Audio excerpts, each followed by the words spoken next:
semuanya, semoga kalian semua dalam keadaan baik-baik saja. Oke, perkenalkan saya Didi Indriani yang akan membantu teman-teman semua untuk belajar matematika pada hari ini.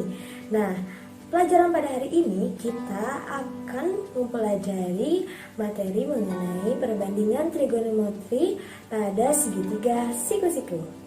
Oke, semuanya pada semangat ya. Sebelum ke perbandingan trigonometri segitiga siku-siku, kita akan membahas sedikit mengenai trigonometri. Oke, bisa dilihat, nah ini trigonometri. Nah, jadi di dalam trigonometri ini ada pengukuran sudut. Pengukuran sudutnya apa saja sih? Nah, yang pertama itu ada definisi sudut dan ada ukuran sudut. Nah, definisi sudut ini, di sini ada ya di slide. Di sini ada sudut adalah daerah yang dibatasi oleh dua ruas garis dan titik. Sudut dilambangkan dengan, seperti ini ya sudutnya, seperti siku-siku tapi agak gitu. Terus di sini untuk huruf-huruf Yunani seperti alfa, beta, dan theta dan sebagainya. Masih banyak lagi sebenarnya. Nah, satuan sudut ini yang biasa digunakan adalah derajat. Tahu kan derajat? Nah, bisa dilihat seperti ini. Dan radian atau rad. Nah, di sini alat yang digunakan untuk mengukur besar sudut adalah busur lingkaran. Nah, biasanya pada umumnya kita atau siapapun pasti menggunakan busur yang seperti ini gambarnya ya. Nah, lanjut. Di sini ada di dalam definisi sudut ini ada ukuran sudut dalam derajat. Nah, ukuran derajat ini biasanya dihubungkan dengan satu putaran penuh pada suatu lingkaran yang mempunyai besar sudut 360 derajat. Nah, satu derajat ini diperoleh setelah melakukan 1/360 putaran ya. Nah, setelah itu kalau secara matematis ditulis seperti ini.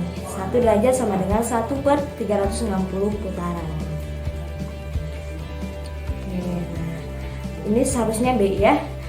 Di sini ada ukuran sudut dalam radian. Ukuran radian ini adalah satuan sudut dalam suatu bidang dengan lambang rad.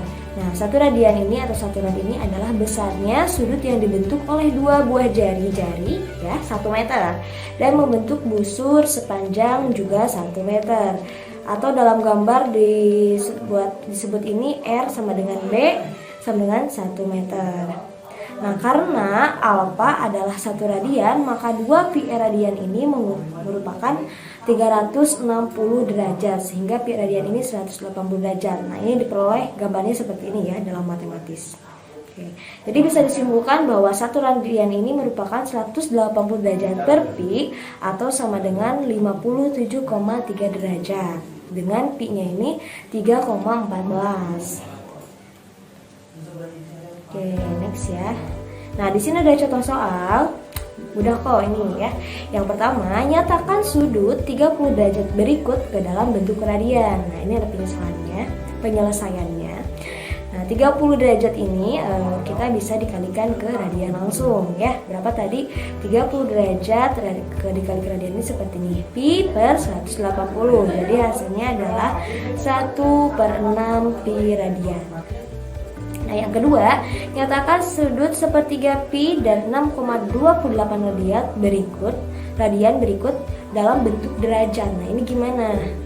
Kalau ketemu yang seperti ini, maka kita sama saja. Bedanya dia dibalikan ya. Yang nomor A nih, cara jawabnya sepertiga pi radian ini sama dengan 1/3 pi dikali 180 derajat per pi. Nah, kita coret pi-nya. Nah, pi coret ya.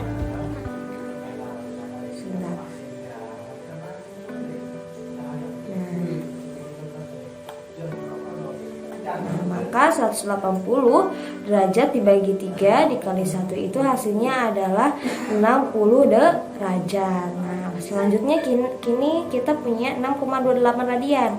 Nah, kalau 6,28 radian ini kita langsung saja kalikan dengan 57,3 derajat. Sehingga hasilnya adalah 359,844 derajat. Atau bisa kita dekatkan dengan hasilnya adalah 360 derajat. Kita ke perbandingan trigonometri pada segitiga siku-siku. Oke. Nah, apakah kamu masih ingat? Nah, ini pelajaran SMP ya mungkin. Nah, di sini ada lihat segitiga, gambar segitiga ini kita lihat sisi AB. Berarti sisi AB kemana nih? AB. Sisi AB ini merupakan sisi miring segitiga, disebut sisi miring ya. Tolong ingat. Nah, yang kedua itu ada sisi BC, sisi BC, BC. Nah, ini merupakan sisi depan sudut alfa ya. Ini dinamakan, nah sudut alfa mana ini? Dia merupakan sisi depan. Nah, sekarang sisi AC. Sisi AC ini merupakan sisi samping sudut alfa. Oke. Itu harap diingat ya rumusnya, karena emang untuk perbandingan trigonometri pada segitiga siku-siku ini memang harus menghafal posisi-posisinya, baru kita bisa menjawab soal dengan betul. Nah, di sini ada segitiga yang tadi. Gambar segitiga ini mempunyai nilai sinus, kosinus, tangen. Nah, diperoleh dengan cara berikut, banyak ya nih. Ada sinus, kosinus, tangen, kosekan, sekan, kot. Nah, sisi maksudnya sin alfa ini atau sama dengan A per C. Di sini kita cari dengan sebutan apa nih? Sindemi. Sindemi itu berarti depan miring, depan miring. Sisi A per C berarti depan dan miring, itu ya cara mencarinya. Yang kedua, cos alfa.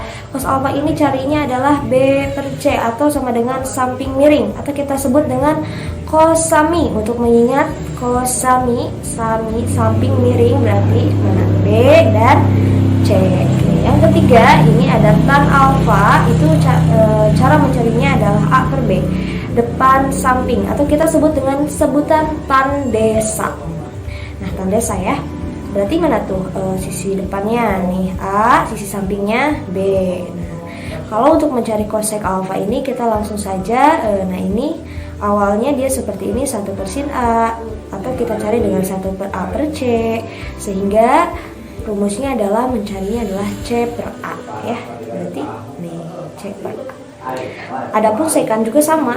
Nah, ini setelah dihasilkan seperti ini, kita cari rumusnya, baru kita ke C per B. Nah, yang keenam, kotangan A. Ini sama juga nih, 1 per A per B, berarti sama dengan B per A. Ya, seperti itu. Ini harap dihafal atau kalian simpan rumusnya, karena untuk mencari tangan sin, kosik, kos, tangan, kosek, sek, dan kotangan itu kita akan mendapatkan rumus seperti ini. Nah, nilai perbandingan trigonometri untuk sudut-sudut istimewa di sini itu banyak ya. Nah, harap kalian ini dihafalkan yang seperti ini. Kita seharusnya sudah di luar kepala ya. Sin alfa derajat itu berapa? Misalkan sin alfa 0 derajat itu nilainya berapa? 0. Cos 0 derajat itu berapa? 1. Tan 0 derajat itu berapa? 0. Ya sama nih, sin juga. Sin 30 derajat berapa hasilnya? Setengah. Cos 30 derajat berapa? Setengah akar 3. Tan 30 derajat berapa? Setengah akar 3. Terus yang 45, sin 45 derajat setengah akar 2, dan seterusnya seperti itu ya. Nah, diharapkan sudut-sudut istimewa ini dihafalkan. Nah, kita ke contoh soal. Baik. Nah, di sini ada 3 siku ya. Carilah ke-6 perbandingan trigonometri. Oke. Nah, di sini untuk mencari jari-jarinya, R-nya itu kita akar X kuadrat plus Y kuadrat sama dengan akar 1 kuadrat ditambah 2 kuadrat itu sama dengan akar 5. Nah, langsung saja di sini kan sudah diketahui nilai R-nya akar 5. Maka sin alfa, sekarang sin alfa itu apa tadi? Depan miring, demi. Berarti Y per R. Berarti tadi T Y-nya berapa? Y-nya 2. Y-nya 2 per akar 5. Karena ini merupakan, kita harus cari kesekawan ya, karena akar nih bawahnya, berarti sekawannya kita kali ke akar 5, akar 5. Jadi berapa nih? 2 kali akar 5, 2, 5 kali 5, 5. Ini sama dengan 2 per 5 akar 5. Nah, di sini ada kosinus alfa, berarti carinya samping miring atau kita sebut dengan X per R ya, X per R. Nah, di sini tuh dia ternyata hasilnya adalah 1/5, karena sapinya 1, miringnya akar 5, sama kita sekawankan, maka hasilnya adalah 1/5 akar 5. Nah, untuk tan alfa sendiri rumusnya apa? Demi, atau kalau di sini kita lihatnya Y/X. Bahwa kita langsung saja 2/1. Oh, ternyata tan alfanya adalah 2. Nah, terus ada kosek alfa derajat. Di sini rumusnya apa tadi? R/Y. Ya sama aja ya, asalkan posisinya yang tidak boleh salah gitu ya. Maka hasilnya adalah setengah akar 5. Di sini ada sekan alfa derajat atau R/X rumusnya. Yang sebelumnya juga sama. Di sini akar 5/2 berarti setengah akar 5. Nah, untuk R/X ini akar 5/1 itu sama dengan akar 5. Karena akar 5 dibagi 1 berapa? Akar 5 ya. Nah, untuk ketangan alfa derajat berarti mencari rumusnya adalah X/Y atau 1/tan alfa.